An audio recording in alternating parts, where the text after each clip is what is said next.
Capital do país por quase 2 séculos, o Rio de Janeiro tem uma tradição em protagonizar grandes eventos internacionais. Talvez o primeiro grande evento internacional do Brasil tenha sido em 1818, a coroação do Dom João VI no Rio de Janeiro. Desde exposições que atraíram milhões de pessoas nos anos 20 do século passado, até decisões sobre a Segunda Guerra Mundial, a Eco 92, as Olimpíadas. Os Jogos do Rio foram vistos no mundo por 5 bilhões de espectadores, o que significa 2 em cada 3 habitantes da Terra. E agora chegou a vez do G20, que vai reunir os chefes de Estado das principais economias do planeta em novembro de 2024. Que os governos nacionais entendam tudo que eles conversam na sala, lá no Museu de Arte Moderna do Rio, nos dias 18 e 19, durante a cúpula de chefes de Estado, se reflete na vida das pessoas que moram em cidades. Neste Câmara Rio Reportagem Especial, você vai ver como a cidade se tornou um palco de tanta relevância, vai conhecer as contribuições ativas que o Rio tem para dar para o mundo e entender os caminhos que trouxeram para cá conferências, feiras, exposições, congressos, até esse ciclo de acontecimentos ambientais, esportivos e tecnológicos mais recentes. Vamos juntos!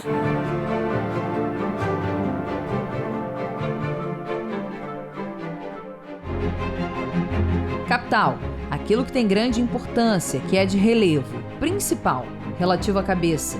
O local onde fica situada a sede administrativa de um estado ou país. O Rio de Janeiro exerceu a função de capital brasileira por quase 200 anos. Antes mesmo de ser o que conhecemos como Brasil. É um protagonismo que vem de berço.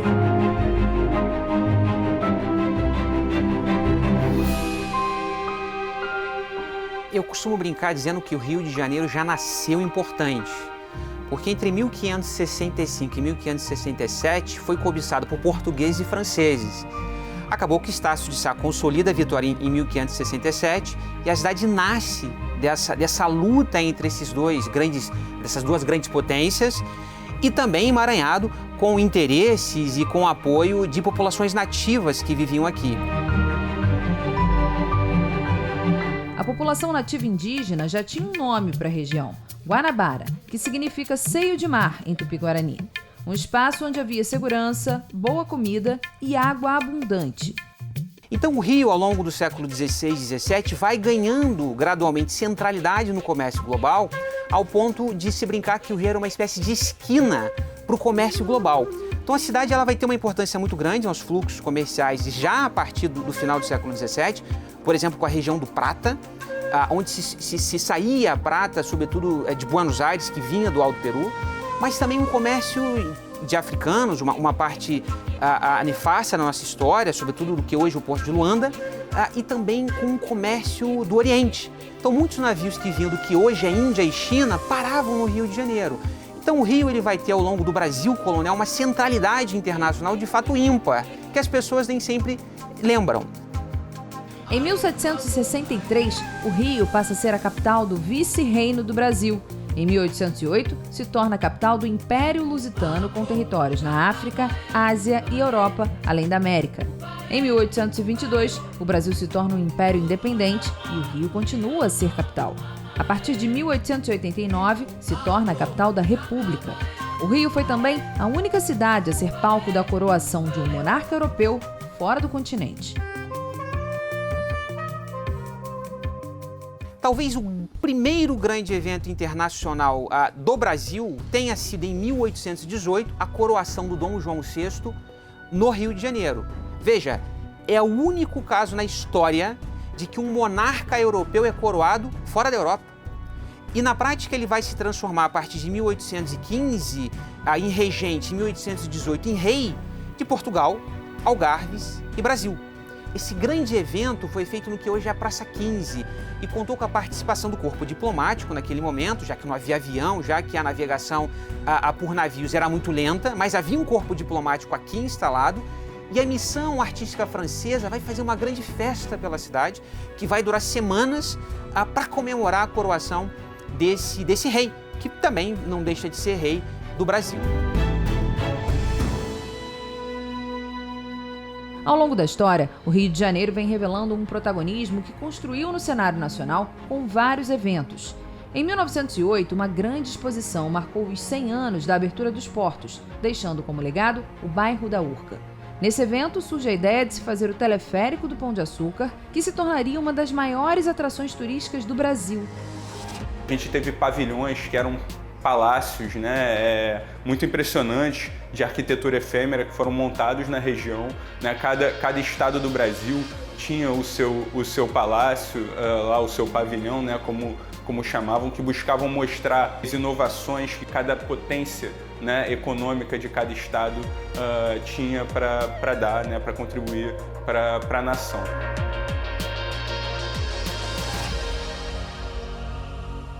Em 1922, foi a vez da comemoração dos 100 anos da independência, celebrada com uma grande exposição internacional. Empresas nacionais e internacionais são convidadas para expor os seus produtos tecnológicos.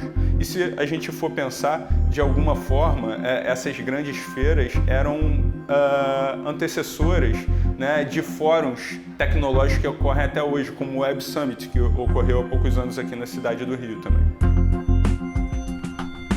Em 1928, surge a Feira Internacional de Amostras, que passou a atrair muitos visitantes. Amostras, no caso, seriam os produtos tecnológicos, as inovações tecnológicas, né, que seriam expostas para o mundo inteiro ver a partir da cidade do Rio. Lá na mesma região do castelo, né, aquela estrutura que foi estabelecida ali para a Feira de 22, alguns pavilhões permaneceram, os maiores pavilhões permaneceram montados, mas você teve uma expansão dessa estrutura e você tinha essa feira anual que atraía milhões de visitantes todo ano ali para aquela região. A cruz suástica ameaça todos os emblemas da civilização. Submarino alemão torpedeou o navio brasileiro. O governo do Brasil protestou perante o Rache contra o afundamento do navio brasileiro Cairu. Em 1942, o Rio é escolhido para debater o futuro do continente na Segunda Guerra Mundial. Aqui, os chanceleres decidem assinar um documento em que recomendam que os países da América do Sul rompam relações diplomáticas com os países do eixo: Alemanha, Itália e Japão. Poucos meses depois, o Brasil declara guerra à Alemanha e às potências do eixo. A gente pode dizer que esse pontapé inicial que define os rumos do continente americano se passou aqui no Rio de Janeiro nessa conferência de 42. 5 anos depois, 1947, né, 2 anos após o final da guerra, é aqui também que chanceleres mais uma vez se reúnem para estabelecer o TIAR, que é um tratado de ajuda mútua, né, de proteção mútua entre os países do continente, que estabelece de alguma forma as balizas de uma nova ordem mundial que está se formando ali, né, que está se estabelecendo após a Segunda Guerra.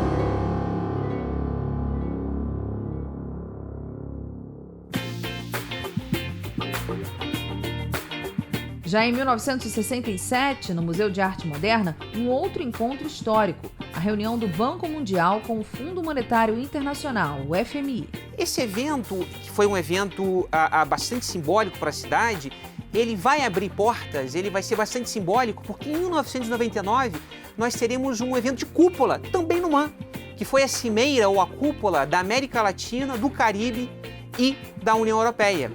E muito interessante, porque foi um evento que trouxe diversos chefes de Estado e de governo para o Rio de Janeiro e, portanto, vai servir de alguma forma como um modelo para o nosso próximo grande evento internacional, para a nossa próxima grande cúpula, que será logo mais o G20.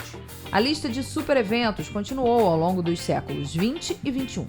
Astros da música em grandes shows internacionais, a visita do Papa João Paulo II, a Eco 92, a Rio+20, os Jogos Pan-Americanos, Jogos Mundiais Militares, Copa das Confederações, Jornada Mundial da Juventude, que levou mais de 3 milhões de pessoas à praia de Copacabana, a final de mais uma Copa do Mundo em 2014 e os Jogos Olímpicos em 2016.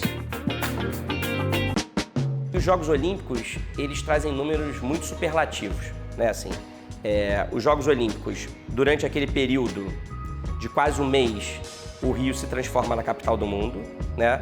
Ele recebeu 1,5 milhão de turistas, ele recebeu 15 mil atletas olímpicos e paralímpicos, 30 mil jornalistas, E os Jogos do Rio foram vistos no mundo por 5 bilhões de espectadores. O Comitê Olímpico Internacional escolheu o Rio porque entendeu que o legado, a transformação que aconteceria na cidade e para os cidadãos seria muito maior aqui do que em qualquer outra cidade mais desenvolvida.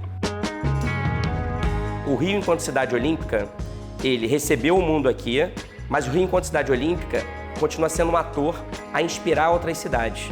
Agora, nos Jogos de Paris, a prefeita Hidalgo disse que parte do planejamento teve inspiração na cidade do Rio, que desde sempre tinha um planejamento sustentável para as arenas esportivas.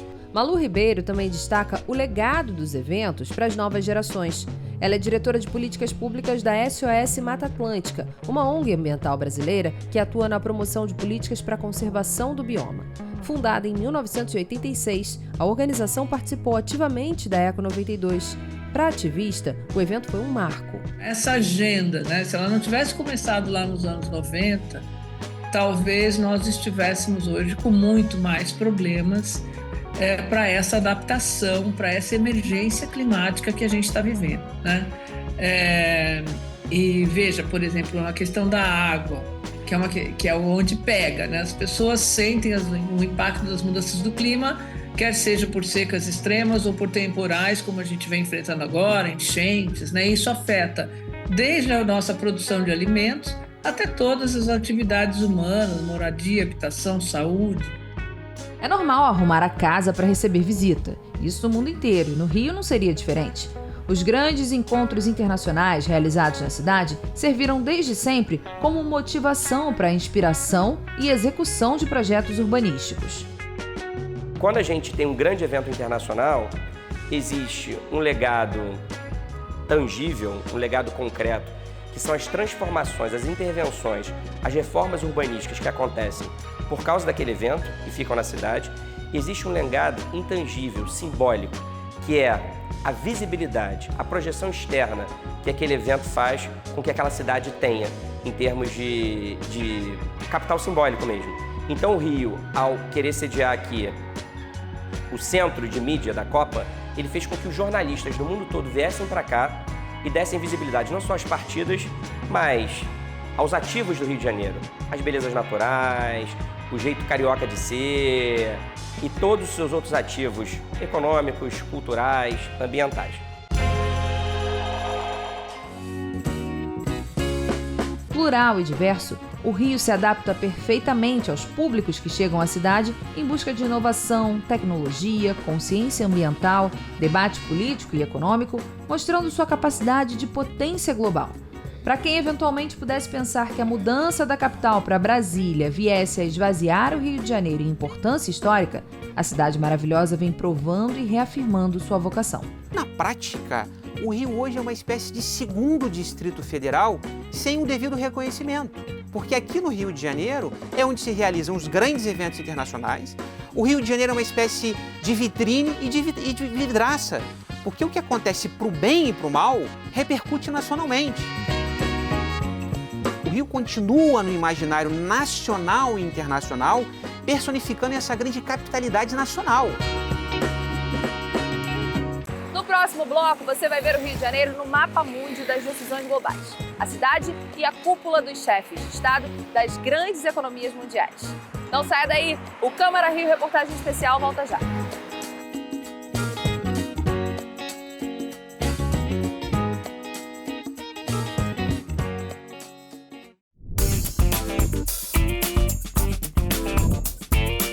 Estamos de volta com o Câmara Rio Reportagem Especial falando sobre o Rio de Janeiro como capital do G20.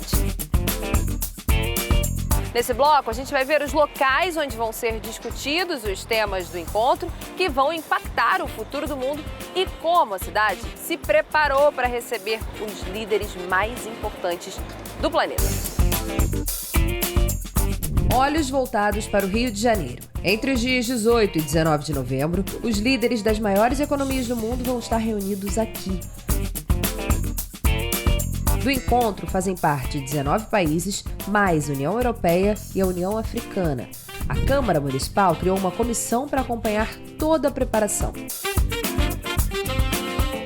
O G20 foi criado como resposta às crises econômicas que se instalaram em diversas partes do mundo durante a década de 90.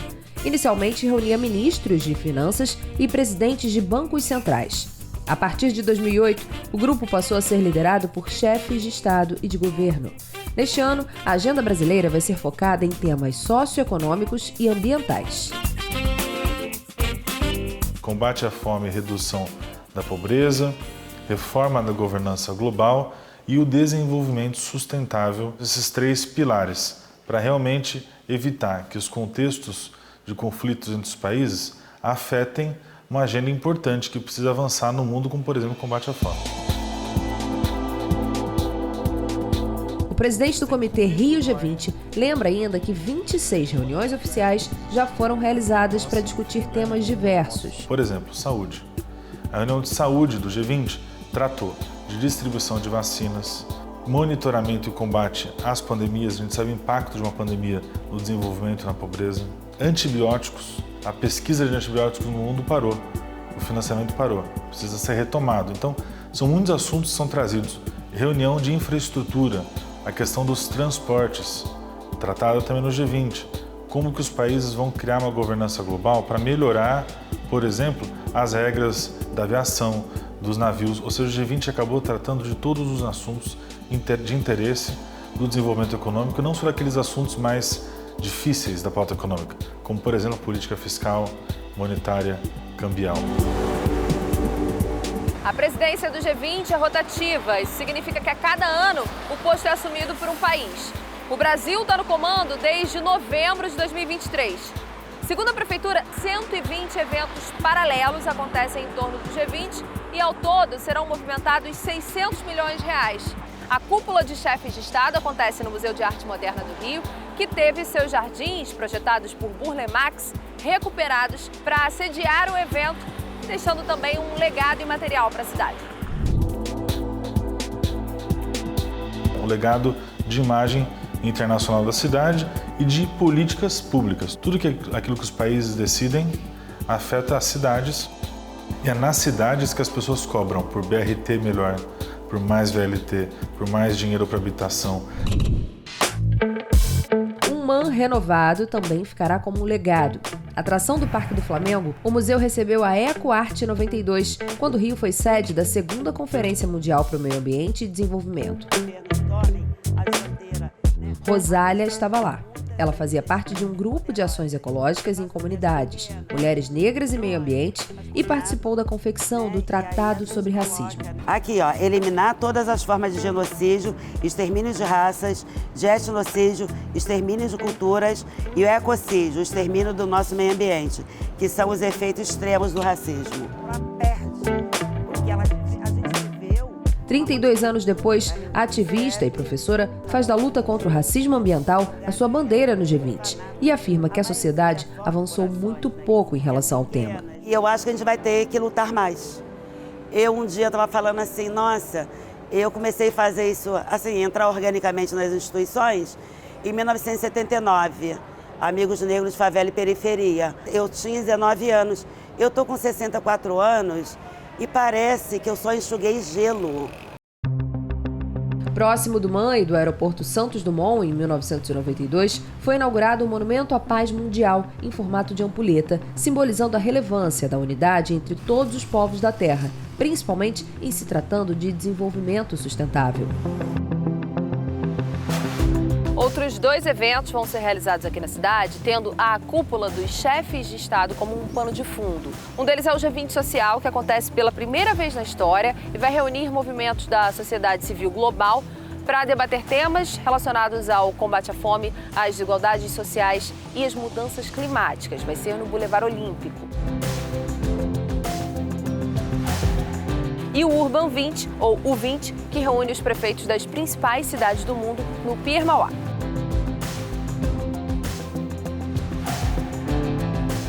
A gente escolheu o Armazém da Utopia de propósito. E também essa data de 14 a 17 também de propósito. A gente escolheu o local porque representa a revitalização do centro do Rio de Janeiro, que começou há mais de 10 anos com o prefeito Eduardo Paes, esse Boulevard Olímpico, a demolição da perimetral, a entrega da cidade, da Baía da Guanabara, de volta à cidade do Rio de Janeiro.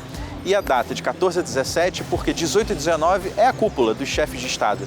Então nós queremos fazer uma pressão ainda maior junto aos chefes de Estado, com os seus prefeitos, entregando o nosso comunicado final aos seus líderes, falando: líderes, é isso que as cidades querem e precisam nos nossos países. E como hoje mais da metade da população mundial vive em cidades, e como até 2050 70% da população estarão em cidades, todo e qualquer debate sobre o futuro da humanidade passa obrigatoriamente pelas cidades.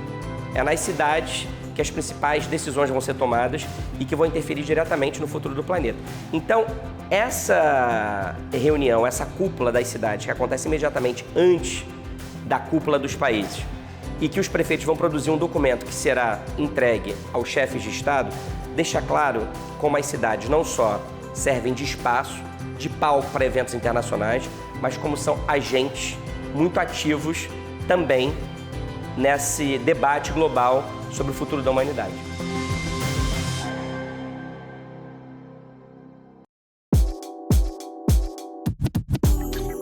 O futuro e o presente estão no centro das preocupações do Gabriel. Ele é o coordenador geral do G20 Favelas, grupo de trabalho que busca soluções sustentáveis e inclusivas para melhorar a qualidade de vida dos moradores de comunidades brasileiras. De acordo com a ONU Habitat, cerca de 1 bilhão de pessoas vivem em favelas ou territórios não regularizados no mundo todo. Só na cidade do Rio, existem 1.724 favelas, de acordo com o censo do IBGE de 2022. Eles prepararam um documento que vai ser entregue aos líderes dos países propondo soluções. A gente conseguiu fazer mais de 3 mil conferências no Brasil e no mundo.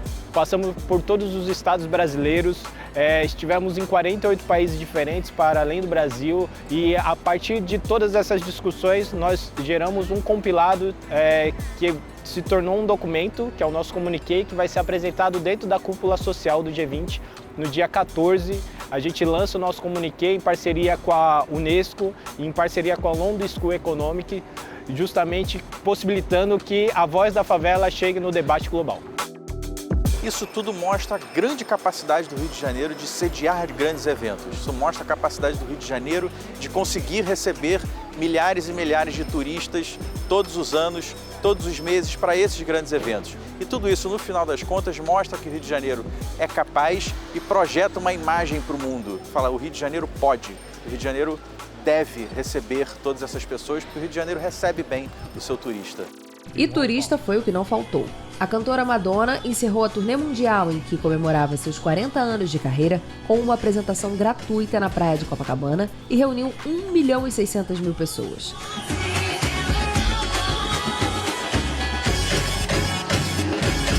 A edição comemorativa de 4 décadas do Rock in Rio também movimentou o turismo.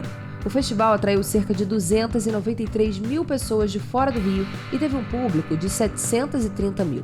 A expectativa é de que o G20 impulsione ainda mais essa visibilidade e contribua para um futuro mais promissor para o Rio e para o mundo. É uma grande oportunidade, o Rio de Janeiro tem a experiência e tem condições de acolher um evento desse peso, né? E de depois, terminado o evento, traduzir o que sair de lá para a nossa comunidade, para a nossa sociedade, para os nossos gestores públicos, né? Isso que é importante, o passo que vem a seguir, né? Por isso, a participação das organizações civis aí no Rio de Janeiro, nessa grande oportunidade, é estratégica para destrinchar o que vier a ser acordado. Espera também, além disso, apoio às cidades. Que os governos nacionais entendam tudo que eles conversam na sala, lá no Museu de Arte Moderna do Rio, nos dias 18 e 19, durante a cúpula de chefes de Estado, se reflete na vida das pessoas que moram em cidades.